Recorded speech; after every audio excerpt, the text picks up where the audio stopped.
नमस्कार दोस्तों, जय जोहार। मैं कौशल तिवारी और भिनिया संध्या में आपका स्वागत है। 2024 का चुनाव परिणाम क्या होगा, उससे ज्यादा छत्तीसगढ़ में चर्चा है कि जो दिग्गज चुनाव लड़ रहे हैं, 4 विधायक चुनाव लड़ रहे हैं, उसमें से एक मंत्री भी है। पूर्व मुख्यमंत्री, कुछ पूर्व मंत्री भी चुनाव लड़ रहे हैं। विधानसभा चुनाव में पराजित हो चुके भूपेश सरकार के मंत्री भी चुनाव लड़ रहे हैं। उनका क्या होगा? 11 लोकसभा सीट वाली छत्तीसगढ़ में 6 महीने पहले हुए चुनाव में भारतीय जनता पार्टी ने शानदार जीत दर्ज की। इससे पहले राज्य बनने के बाद भारतीय जनता पार्टी का प्रदर्शन छत्तीसगढ़ में हमेशा ही शानदार रहा है। 1-2 सीट ही वह गंवाते रही है। एक ही बार 2 सीट गंवाई है, अदरवाइज वे 10 सीट तो हर हाल में जीत ही लेती थी। सिर्फ 2019 के चुनाव में जब राज्य में भूपेश सरकार थी तब वह 2 सीट जीत पाई थी। यानी 2004 से लेकर 2019 तक लोकसभा के चुनाव में छत्तीसगढ़ में भारतीय जनता पार्टी का दबदबा रहा है। शायद इस दबदबे को तोड़ने के लिए ही कांग्रेस ने सभी क्षेत्रों से अपने दिग्गज नेताओं को मैदान में उतारा, विधायकों तक को मैदान में उतार दिया। कोई 11 का 11 सीट भारतीय जनता पार्टी को दे रहा है, तो कोई 8 तो कोई 3 तक पहुंचा दे रहा है। हमने विस्तार से पहले भी चर्चा की है कि छत्तीसगढ़ में कुछ सीटें ऐसी है जो एक तरफा है, जिसमें से रायपुर शहर की सीट को एक तरफा बताई जा रही है। कहा जा रहा है कि भारतीय जनता पार्टी यहां अपना गढ़ बचा के रखेगी, कायम रखेगी, दबदबा बना के रखेगी। यहां से भाजपा ने बृजमोहन अग्रवाल यानी प्रदेश सरकार में मंत्री हैं, शिक्षा मंत्री। यह अलग बात है कि उनके जमीन घोटाले और घपले घोटालों की फेहरिस्त है, बेहद विवादास्पद है। मोहन सेठ के नाम से चर्चित हैं और राजनीति को वे अपने हिसाब से साध भी लेते हैं। कई कांग्रेसी भी उनके दरबारी हैं और उनकी जीत पक्की बताई जा रही है। तो कांग्रेस से जांजगीर चांपा की सीट को 100% कांग्रेस के फेवर का बता रहा है। हालांकि कांग्रेस राज्य बनने के बाद यहां से कभी चुनाव नहीं जीती है और शायद यही वजह है कि इस बार कांग्रेस ने भूपेश सरकार में मंत्री रहे डॉक्टर शिव कुमार डहरिया को चुनाव मैदान में उतारा और उनके नाम के घोषणा होते ही यह माहौल बना दिया गया था कि शिव डहरिया आराम से जांजगीर चांपा जीत जाएंगे और ऊपर से संविधान बदलने की चर्चा, आरक्षण खत्म करने की गूंज और नारी न्याय गारंटी योजना ने सोने में सुहागा कर दिया। शिव डहरिया के लिए कहा जाए तब भी गलत नहीं होगा। और एक सीट जो बेहद संघर्षपूर्ण स्थिति में है वह है राजनांदगांव की सीट। यहां से 2004 में देवव्रत सिंह ने चुनाव जीता था। उसके बाद से यह सीट भारतीय जनता पार्टी के पाले में रही और पूर्व मुख्यमंत्री डॉक्टर रमन सिंह का घर बताया जाता है, इसे गढ़ बताया जाता है।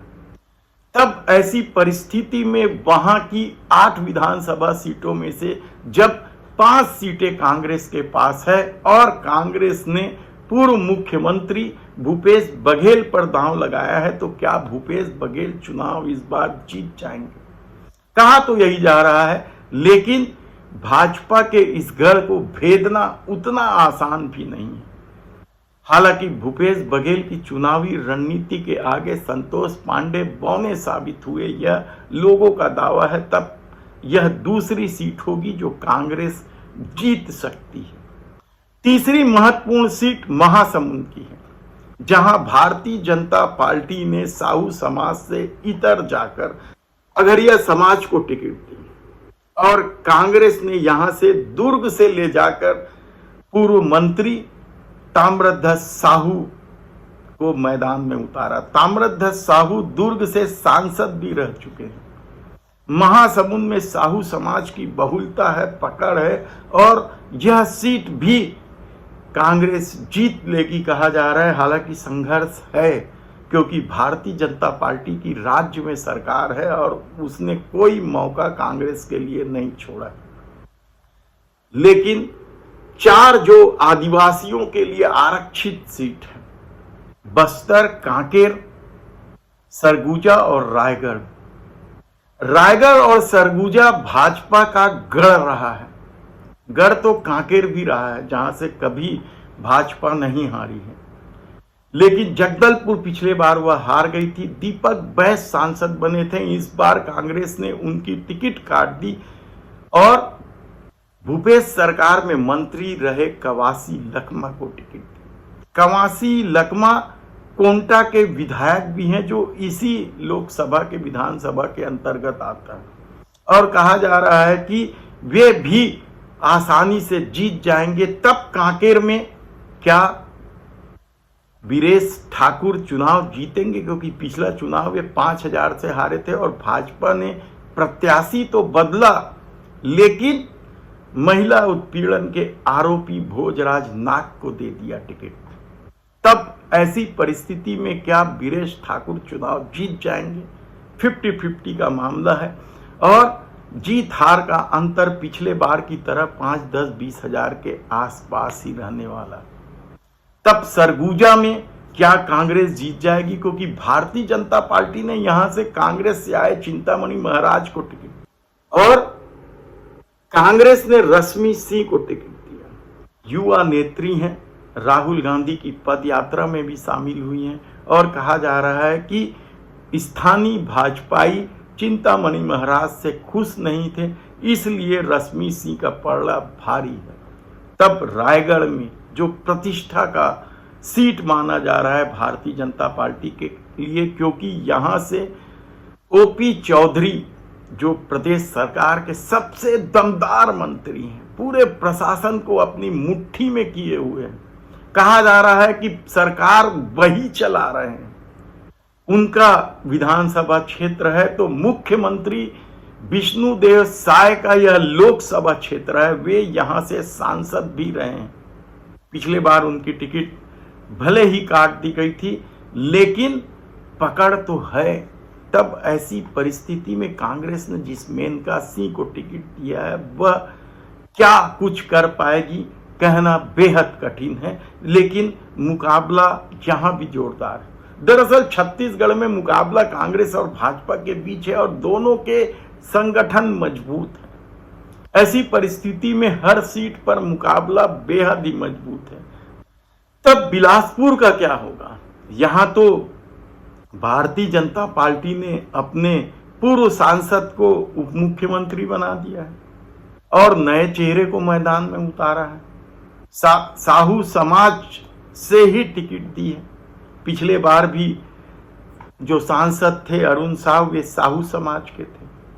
तब यहां कभी यादवों का गढ़ माना जाता था बिलासपुर, और इसी को देखते हुए सामाजिक समीकरण बिठाते हुए कांग्रेस ने दुर्ग जिले के विधायक देवेंद्र यादव को मैदान में उतारा है। यादव वोट बैंक को साधने के लिए अच्छी खासी संख्या है।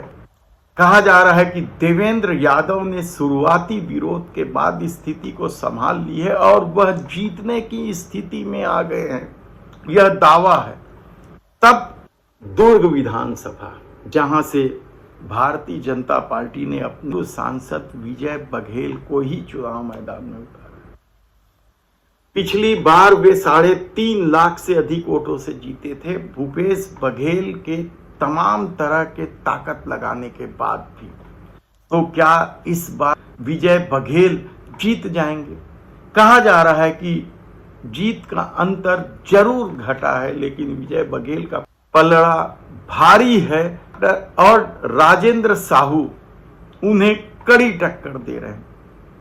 क्या राजेंद्र साहू साहू समाज के वोटों के अलावा दूसरे वोटों को जुगाड़ कर जीत की राह अपनी मजबूत कर सकते हैं?